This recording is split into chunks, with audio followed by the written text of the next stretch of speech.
Soaring above the picturesque Bavarian Alps, we witness a fairytale-like castle nestled amidst a stunning landscape, Neuschwanstein Castle. This iconic castle, inspired by the operas of Richard Wagner, is a masterpiece of 19th-century Romanesque Revival architecture. Commissioned by King Ludwig II of Bavaria in the late 1860s, Neuschwanstein Castle was built as a personal retreat and a tribute to the composer's works.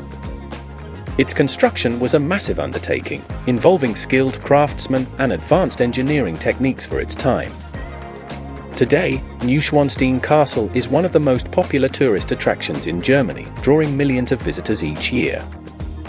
Its enchanting beauty and historical significance make it a must-see destination for anyone visiting the Bavarian Alps.